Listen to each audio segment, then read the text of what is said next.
These are the things I wish I knew at 20.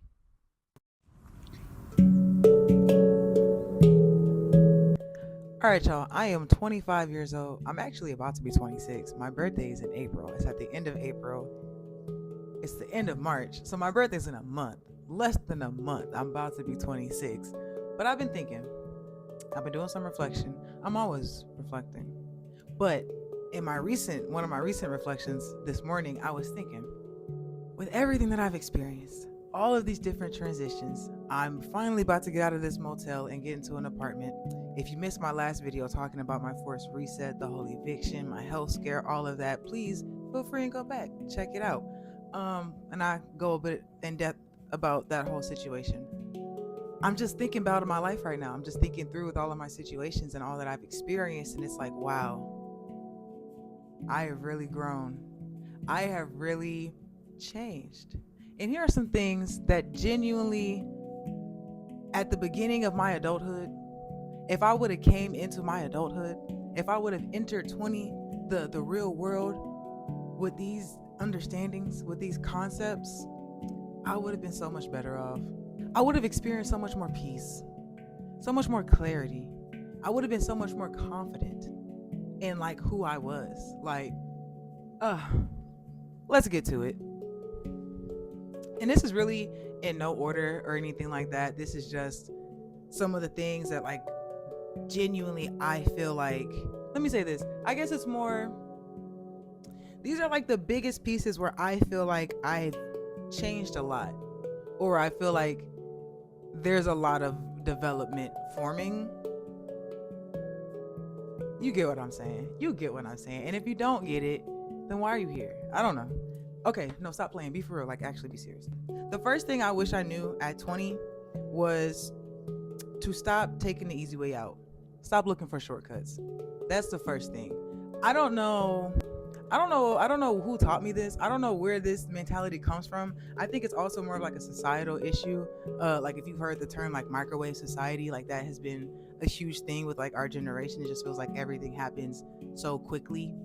Everything happens like so fast, and like you expect things to happen quickly and easily for you. And I did. I just expected things to be easy. And if it wasn't, then it wasn't worth doing. Like I don't know like what the mental barrier was. I'm not sure, but it was just like every single thing. Like I was just looking for the easy way to do it. I was looking for the easy way to lose weight rather than like actually trying to like learn to take care of myself and like lean into like, healthy habits and things like that, right? Like I'm looking for quick and easy ways to make money, like, get rich quick schemes and things like that, rather than like actually trying to like build wealth and like save and like do like the proper steps of like building income, like building a sustainable established income. You know what I'm saying? Like I just I just didn't want to do the work. And I have learned like that has really, one, let me tell you something. You don't get anywhere not doing the work. Like you don't get anywhere trying to be lazy. You have to add value. Like value is given where value is given, if that makes sense. Like you don't get a healthier life, a healthier body without being healthy, without establishing healthy habits, without changing your diet, changing your lifestyle, changing the amount of energy that you exert on a daily basis. I don't know.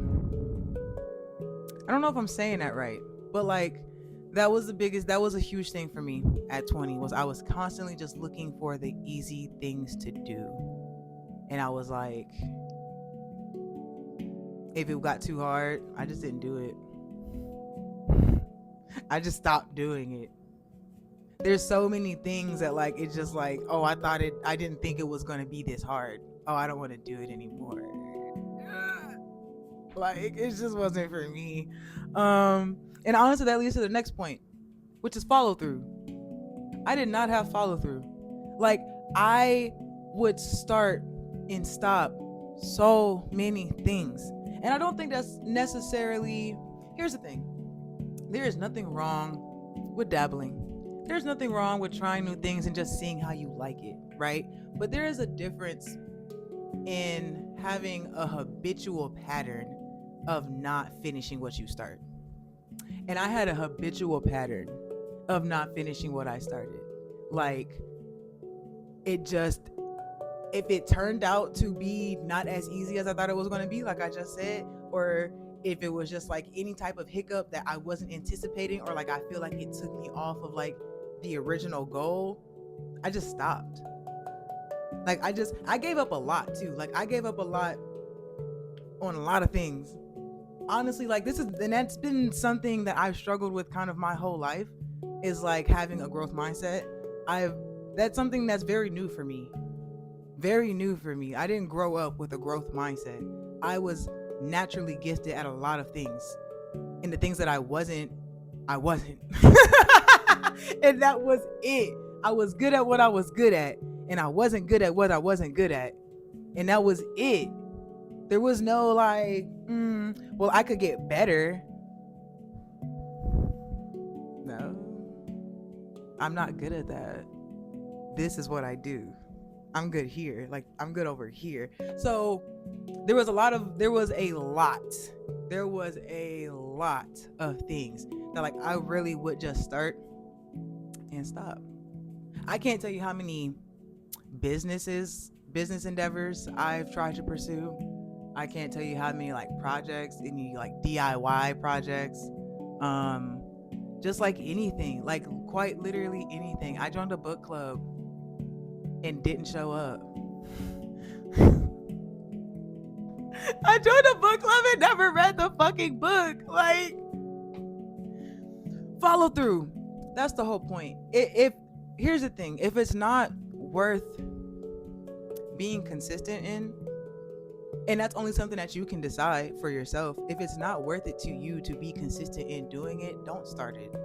Don't start it in the first place. Because honestly, what that does, it deteriorates your self-trust. Like when you're constantly not following through on what you say you're going to do.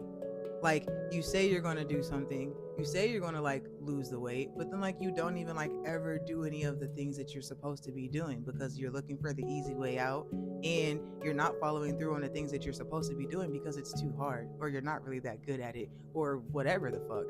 And it really destroys your self-confidence. Follow through. If you're going to do it, do it. Period. Be a woman of your word. Be a man of your word. And be that person to yourself. First and foremost. A lot of us don't have a problem with showing up for the people that we love. I have no problem showing up for my family when they need me. I have no problem showing up for my girlfriend when she needs me. I have no problem showing up for my job when they tell me to show up. I have a problem showing up for me. I had a problem putting me first. I had a problem doing the things that I said I was going to do and doing what would ultimately improve me and be the best decision for me. I wonder why. Follow through. The next one is validation. Seeking validation. Oh boy, oh boy. This was a big issue for me. This was something I struggled with for a very long time. And honestly, it kind of feels like a slippery slope. Like, especially because, like I said earlier, I've always been very naturally gifted at certain things. Certain areas in my life are just not hard. And so I constantly received praise growing up. I was constantly told how smart I was, how gifted I was, how talented I was, how athletic I was, how creative I was. Constantly. Like, it's great. You know what I'm saying? It's like, I'm for everything that I'm doing, all of my achievements, all of my accolades, like I could fucking fart and it'd be like, wow. Right? I mean, if it didn't stink, I don't know. But like, there was like at one point, it was like anything I did, bro, I was just good at it. And so it's like, of course, it's easy to have validation. How could you invalidate that? Like, I don't know. Like, does that make sense? Like, I've never not received validation. It wasn't until I got to like high school. And okay, so a little bit of backstory. My first love, my My favorite sport, soccer. It's always been my favorite sport. I love it more than basketball. And if you know me, you know I love basketball. My dream when I was in middle school was to be an Olympic soccer player. I wanted to be on the Olympic women's soccer team, US team. All right. I was good too. Like I was like that. Like I was talking to college coaches in 8th grade. Like I'm like, oh, I talked to one college coach. I'm not gonna like gas myself up. Like you know what I'm saying? But I was like that. Like, and I was like really thinking like I was about to like go somewhere. And I was like playing multiple sports. Like I'm feeling myself. I'm playing basketball and soccer at the same time. But like my focus is soccer. My focus is soccer. That's my love. That's where I'm going. That's my future. I'm going to college playing soccer. I'm going to be a professional soccer player. That's me. That's my future, bro. But like all the other stuff I was doing was just like, you know, to stay in shape. I don't know. Like I just liked playing sports. Like I was just doing shit. But then like I guess I didn't realize that like high school is a very different league. High school is like actually competitive. Like when I was playing against like other middle schoolers, shit was easy. Y'all suck. When you get to high school, it's like, oh, like y'all do this. So like it's damn near like all of us are like equal. And then it's like, oh, I'm not the best. And then so I showed up to the soccer tryouts. Mind you, I was also playing basketball.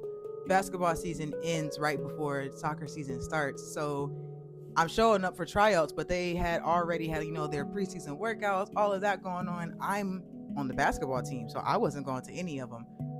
Long story short, I ain't make the soccer team. And I am not a soccer player. That's the end of the story.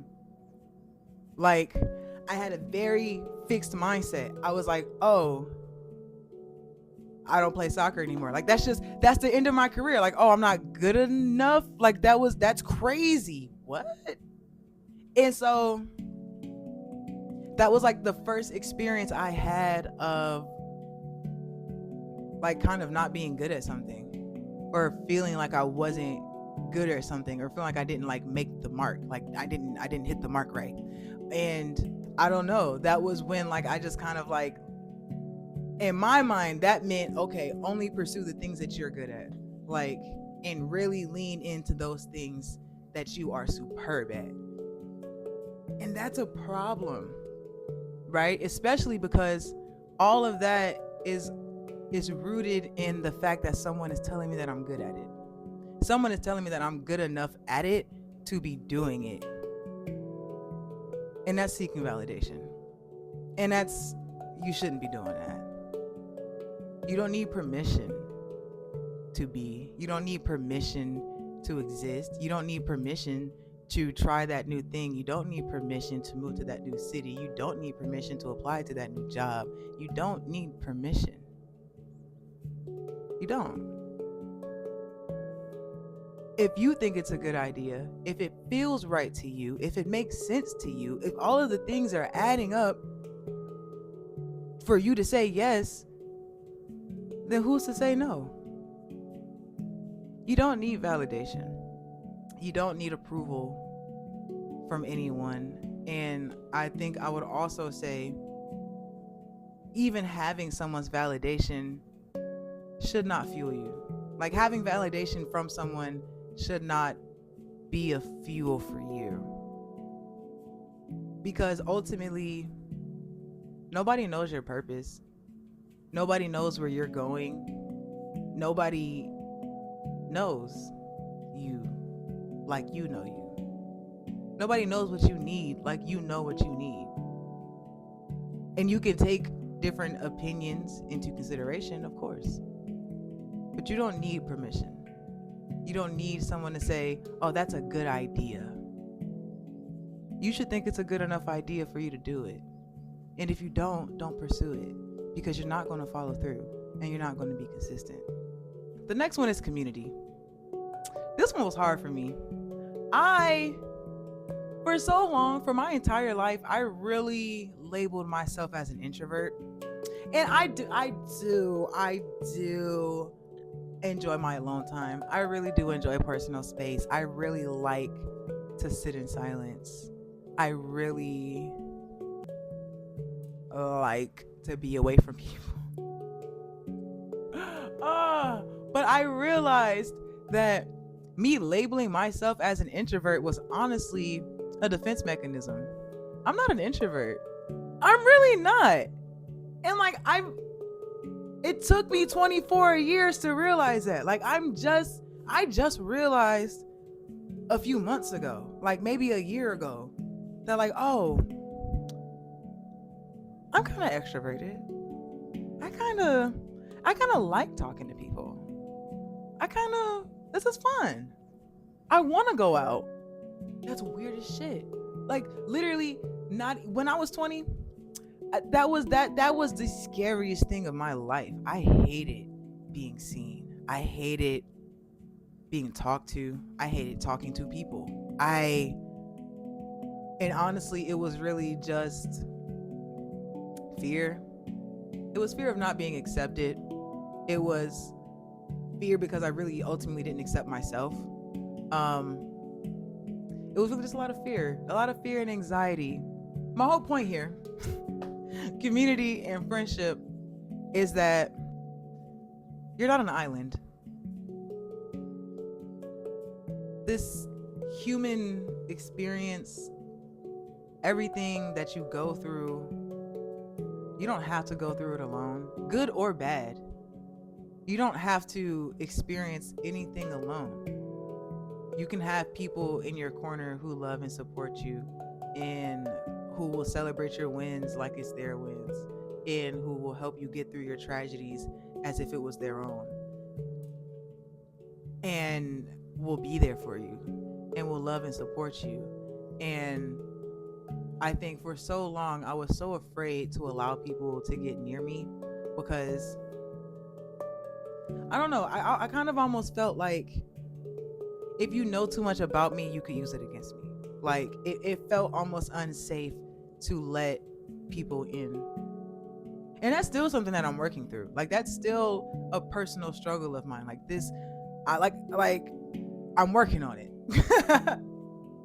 But like this is something I wish, bro, like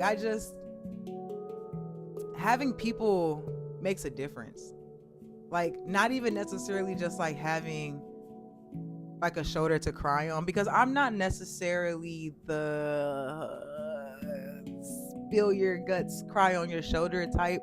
Like if I really need to talk about a situation, I will talk about a situation. But like that's not really what I need. You know what I'm saying? Like I don't know. I need a distraction isn't the word, because I don't want a distraction. That's also something that I've realized I've had a recent realization, whichever one I was trying to say. What was I even just talking about? Bro, this is what I'm talking about. I'll just be rambling. What was I talking about? Okay, let me get back on track. Friendship and community. And I was just talking about how I was afraid to let people in. I don't know where I was going with that. But that was a recent realization. See what the fuck I'm talking about? That was a recent realization I had. Was that I am.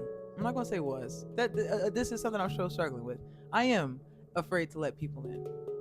I'm afraid to like have like genuine.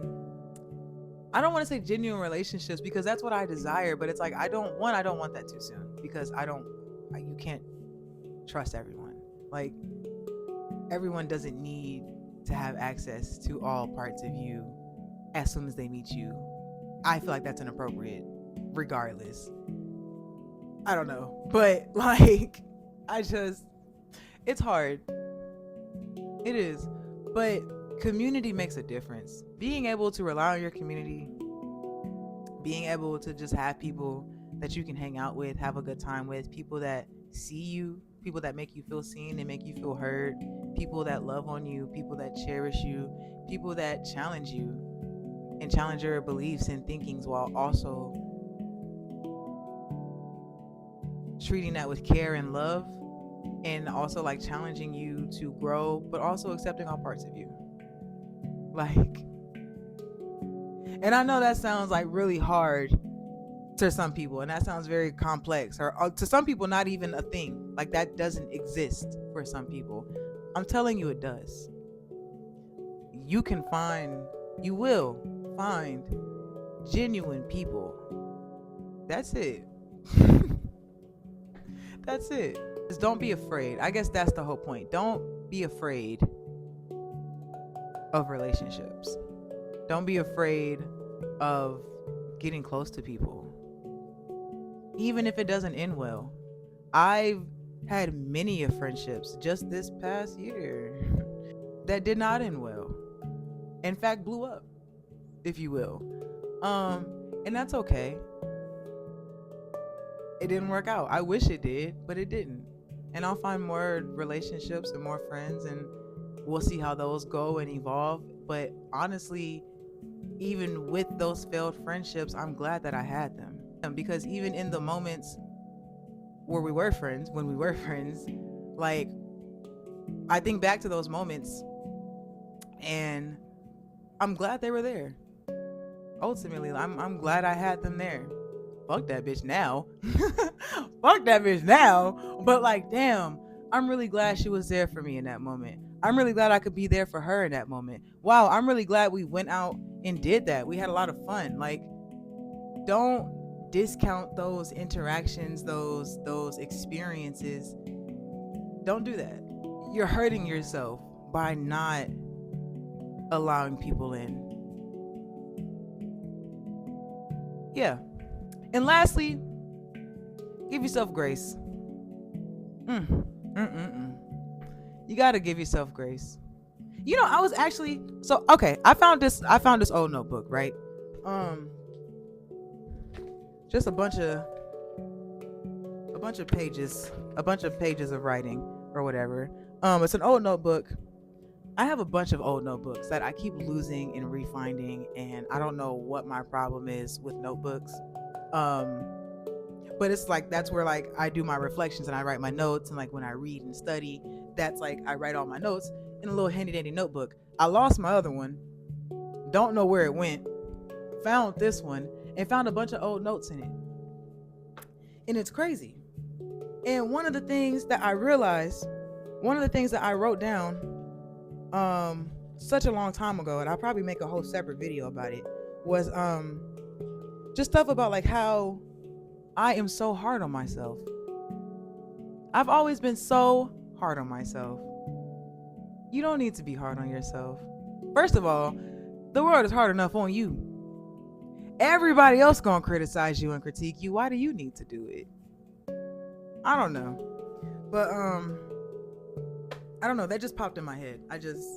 I have to go through this notebook. Like, it's so crazy finding your old notebooks. Like, it's mind-boggling. It's wild. But give yourself grace. It's okay. It's okay. I just, that's all I can think. That's all that's coming to my brain right now. It's like, it's okay. You are okay. You're doing okay. You're good. I don't know. You're okay. Let me see what I wrote, actually. I feel like I'm actually going to read some of this. This is how you know you're not giving yourself grace. You procrastinate. And why do you procrastinate? Because you are so focused on the end result and performing the task so well that you become filled with analysis paralysis. You are so focused on the end result and performing the task. You're too hard on yourself. You're hard to satisfy, and you are hardly satisfied. You're too hard on yourself. You don't usually ask for help or display vulnerability. Your relationships are often a point of pressure and stress because they don't live up to your standards and expectations of being perfect. Because you expect yourself to be perfect. You hold yourself to an excessively high standard, and as a result, you hold others to that same standard. You are critical of yourself, and as a result, you are critical of others. I could go on. There's no need to. Give yourself grace. There is no need to be hard on yourself. And I would also add that the way that you treat yourself is a direct reflection of everything else in your life. The way that you treat yourself is a reflection of the way you treat others. The way that you treat yourself, the way that you view yourself, is the way that you view the world. When you are hard on yourself, you have a hard fucking life. I'm telling you that right now. I'm telling you. Give yourself grace. You deserve it. You're doing it. And even if you're not doing that great of a job, you're still doing it. And you know what you can do better? You can improve. Give yourself grace. That's all I gotta say. Give yourself grace. All right, all the points. I'm gonna say it back. Taking the easy way out or looking for the shortcut. Yeah, stop doing that. Stop. If you want to accomplish something, figure out how to do it and then execute. Don't try to be lazy. Don't try to find the lazy man's way to the pot of gold. I don't know what the expression is, but it doesn't work. It doesn't work. Follow through. Don't start something you're not gonna finish. Don't say you're gonna do something and then not do it. You lose trust with yourself. You lose trust with your community, with other people. Don't do that. Seeking validation. Validate yourself. Only you need to agree with you. That's it. If you think it'll work, it'll work. Work it. Make it work. If you think it's a good idea, let it be a good idea. Show it's a good idea. Let the world see it. Let the results speak for itself. You don't need validation. You don't need approval, and you don't need permission. Community and friendship. Don't be afraid to let people in. And I'm talking to present self right. I'm looking at myself in the camera. Don't be afraid to let people in. You are okay. It's a good thing to make friends. Try to make friends. Seek out relationships. Healthy, positive, impactful relationships. You deserve that. And grace. Give yourself grace. Every day. Goddamn, every day. A couple times a day. Give it to yourself right now. Give it to yourself in a few minutes. Give it to yourself a few minutes after that. And then a few more minutes after that. Just go ahead and set a 5-minute timer. All right? Every 5 minutes, that thing should go off. And you should be looking at it. And it's okay, what am I thinking right now? Am I frustrated with myself? Am I mad at myself? Am I feeling any type of negativity towards myself? If I am, let's address it. I was just joking. I mean, you can do that. I don't know. I don't got no fucking timer set, bro. But just calm down. Give yourself grace. You're okay. And if you have to just keep telling yourself, I'm okay, because that's genuinely what I do sometimes. I'm okay. It's okay. Everything's okay. Don't stress out. Don't worry. Don't get angry. Don't get mad. Calm down. Breathe. It's okay. I have to audibly tell myself that sometimes. It's okay. I got to remind myself to give myself grace. That's okay. But yeah, that's what I wish I knew 5 years ago, because that has changed my life. And it's changing my life. All right, that's it.